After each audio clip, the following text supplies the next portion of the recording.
Don José. Buenos días, Fernando. Buenos días a toda nuestra audiencia. Oiga, jueves 28 de marzo. Otro mes que está a punto de pasar al calendario a la historia. La historia. Oiga, hay un libro de ese filósofo argentino de final del siglo XIX y del siglo XX, José Ingenieros, que se llama Tiempos Nuevos. Ese es su último libro, ya estaba en desarrollo la revolución en Rusia, había muchos cambios. Ya, es un proceso. José Ingenieros decía, los tiempos futuros serán siempre mejores. Así que ánimo a toda esta complejidad que estamos viendo. Nada más que le digo que cuando se dio este incidente que usted señala en la Asamblea Nacional con Omar Torrijos, él no era mayor, él tenía el rango de coronel, porque después, unos meses más tarde... Teniente coronel y pasó a mayor. Exacto. No, mayor a teniente, él era teniente coronel. Teniente coronel, sí. Era el oficial de carrera de más alto rango cuando se da el golpe, cuando se da ese incidente. Se da todo ese incidente. Y eso que hace, que usted está narrando allí, quedó en la impronta de todos, cómo nosotros vamos a seguir siendo instrumento de estas peleas insensatas.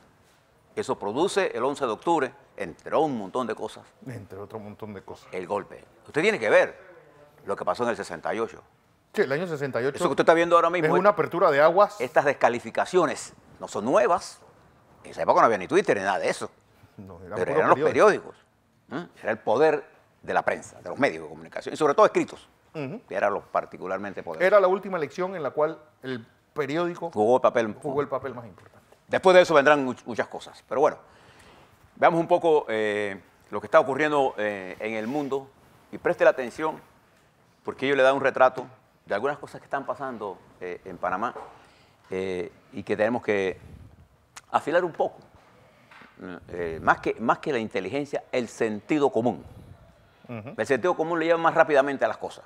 Que es el menos común de los sentidos. Exactamente. Y tener siempre, y para eso uno va a la escuela, a tener un sentido de duda razonable.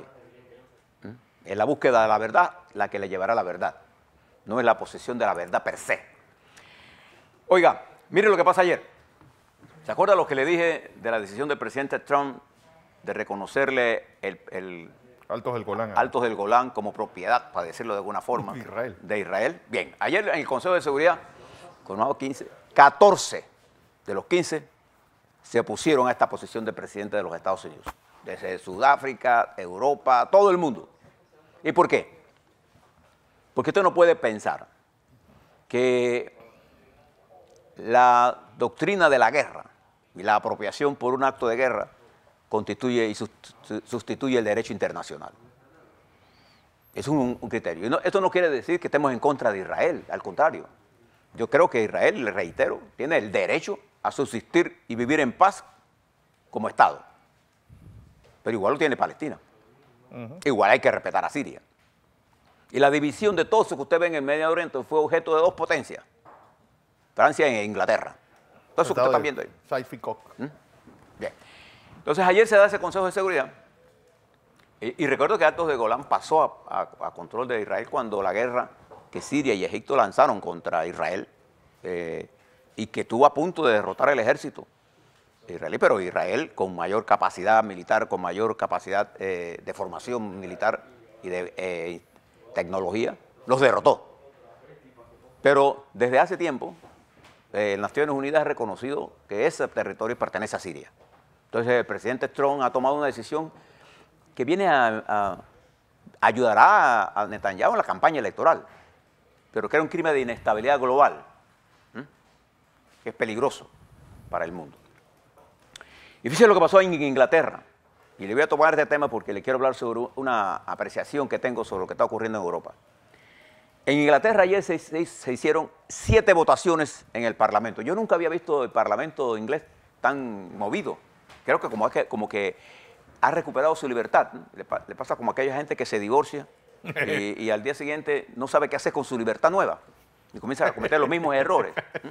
O tiene un perro amarrado y lo suelta, que él sale corriendo. O un ternero y lo suelta y el papa a correr por ahí. Bueno, era como una cosa increíble. Le votaron 7 veces y todos lo rechazaron. Sí. Todo. Entonces usted dice, ¿qué pasó? No sabemos. Bueno, lo último que pasó fue que extendieron es lo único que votaron, extender el plazo porque ya no tienen para el 29, ya el 29 está muerto, para abril o para mayo, pero no se sabe.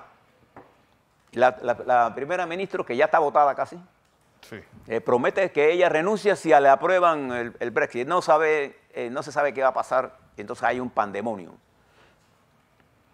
Y le decía a Fernando esta mañana, temprano, que siguiendo la campaña en España, que acuérdense que España va a elecciones ahora.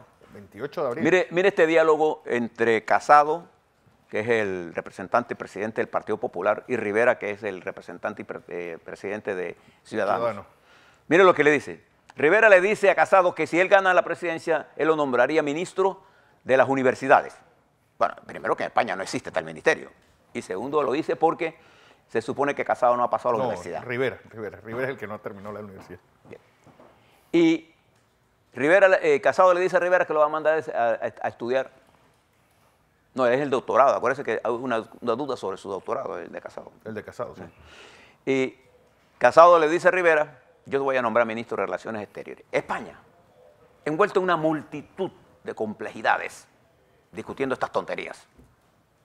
¿Usted se imagina este diálogo en el 76, cuando se estaba dando la época del transfranquismo? Eso jamás hubiera pasado. Ni siquiera en el franquismo. Nada, porque además, acuérdense que Franco fue el creador de la modernización y él gobernó con una élite. Con una élite.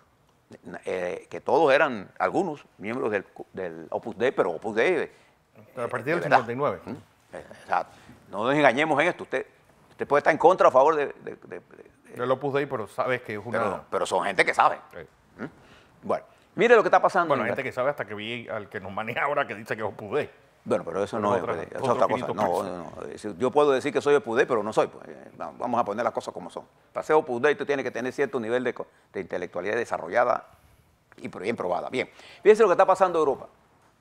Europa, que es, digamos, uno de los importantes aportadores de la cultura global, igual que Asia. Europa está pasando por una crisis de identidad. Y les voy a señalar algunos casos, por ejemplo. Mire esto que está pasando en Inglaterra. ¿Usted se lo hubiera imaginado? Ni hace 100 años hubiera pasado una cosa como esta. Ni hace 20.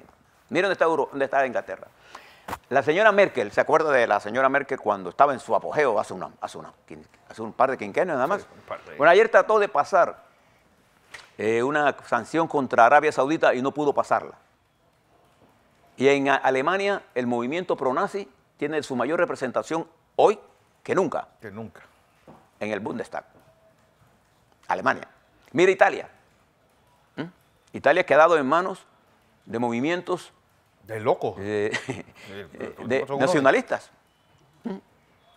Mire el nivel en que se encuentra España.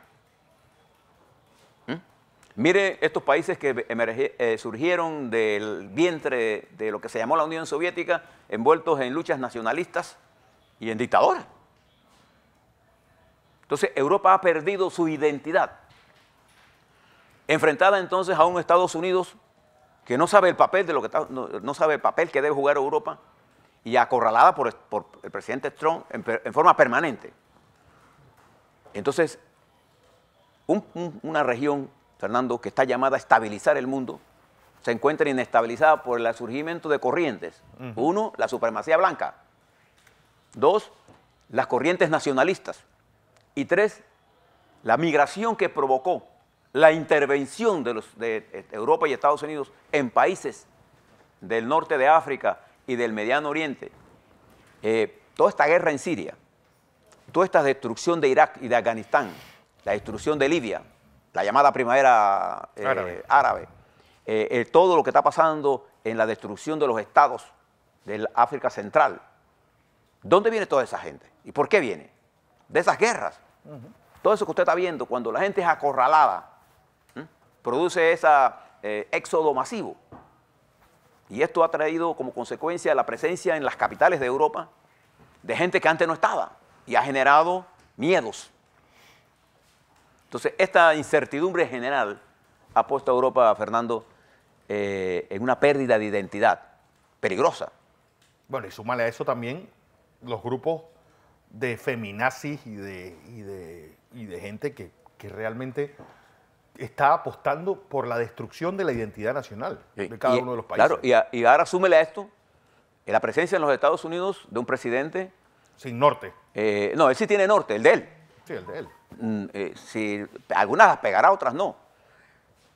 Pero lo peligroso de esto es que esa vuelta hacia adentro de los Estados Unidos le hace perder a los Estados Unidos protagonismo de liderazgo mundial.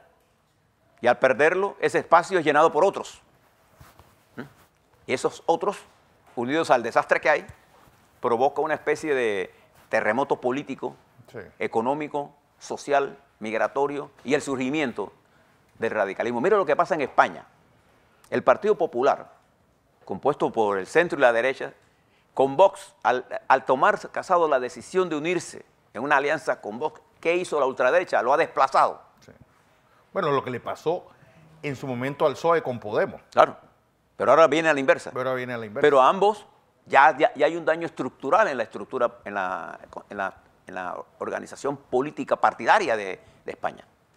Se ha quedado sin dirigentes que puedan entender lo que está ocurriendo. Sí.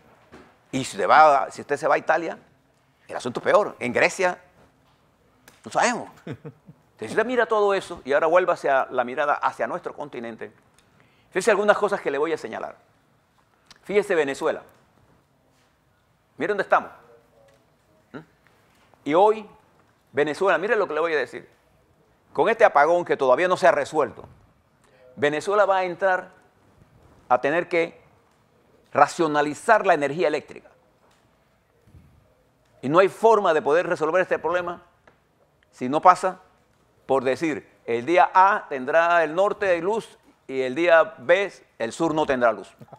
Van a tener que racionalizar por regiones y partir el país en 5 o 6 sectores para poder estabilizar esto. Es decir, saber yo que mañana yo no voy a tener luz. Ahora es que usted no sabe ni cuándo va a venir ni cuándo la va a tener. El sistema ha sido dañado tan profundamente.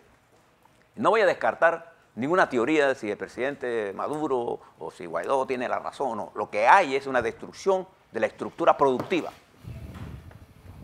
Entonces, esta guerra es insensata. Y si alguien piensa en intervención militar, yo nada más quiero decirle que observen los países que han sido intervenidos militarmente, incluyéndonos a nosotros. La intervención en Irak produjo más desarrollo en Irak, la destrucción de Irak y el surgimiento del Estado islámico, del califato, se tomó Irak. La división que se intentó hacerse en Siria, mire lo que provocó.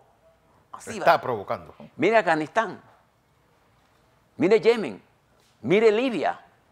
Ninguna de esos países invadidos ha recuperado, ha quedado así destruido y ha provocado todo esto que usted está mirando. Mire, nosotros en Panamá fuimos invadidos en el 89 con la promesa de los Estados Unidos de entregarnos miles de millones de dólares para recuperarnos y no nos dieron nada.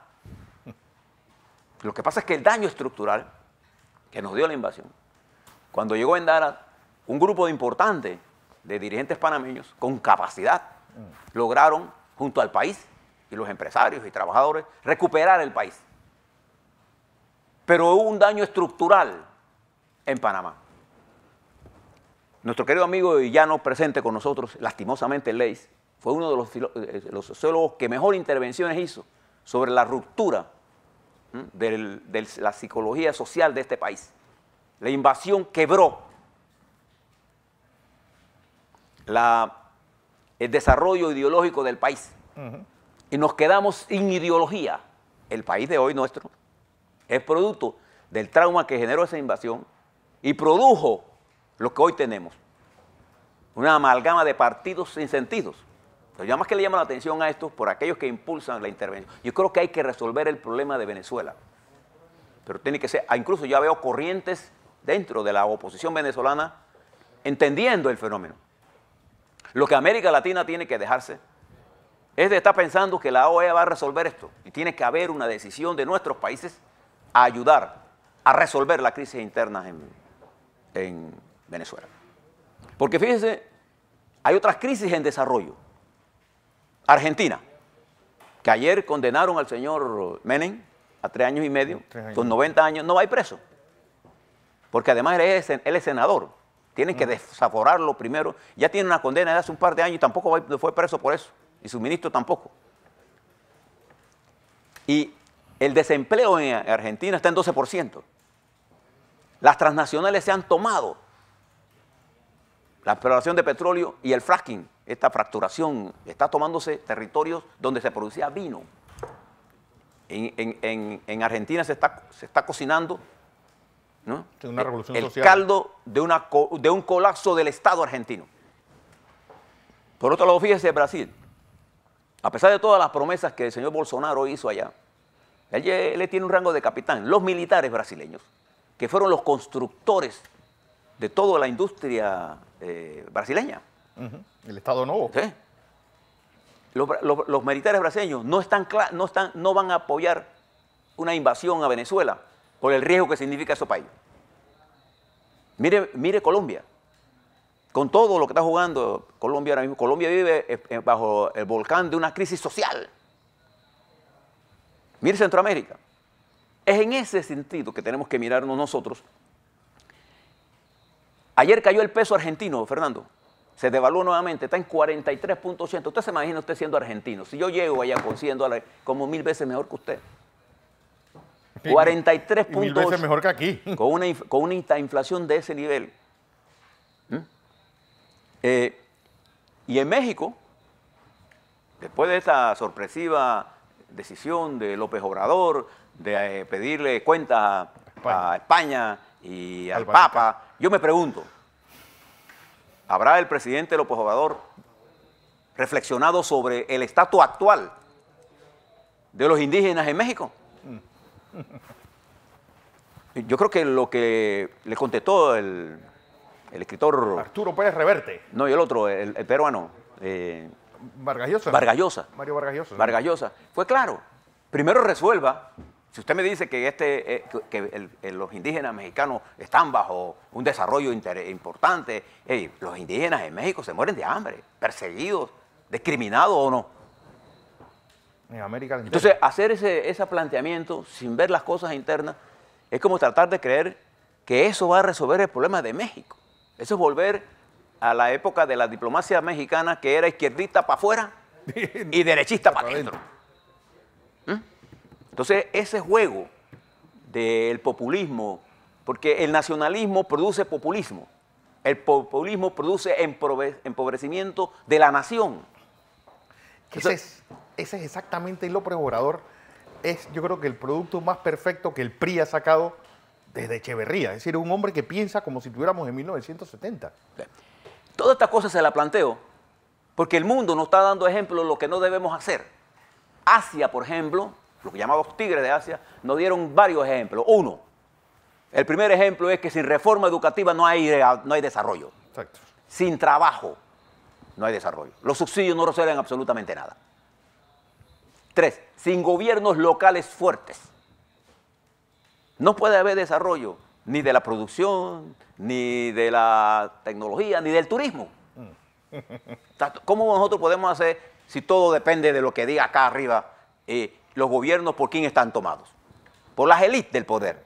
Entonces usted tiene que decir... La élite económica. Sí, la élite económica del poder que controla el poder político. Así es que está. Los políticos están subordinados a la élite del poder económico.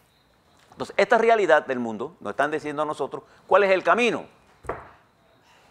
El camino es el desarrollo y fortalecimiento de la democracia, entendiendo la democracia como la participación de todos nosotros en un debate amplio, en una discusión profunda, porque el mundo marcha bajo muchas complejidades. A la vuelta, quiero hablarle sobre lo que pasó allá. Ayer me encontré, Fernando, fíjese que es la cantidad de talento. Me encontré con el licenciado Andrés Sue, se escribe S-U-E. No lo conocía y lo encontré. Sue. Él ha escrito, me regaló unos libros sobre el derecho y la educación, las leyes que den la educación en Panamá. Y él trabajó en la Contraloría General.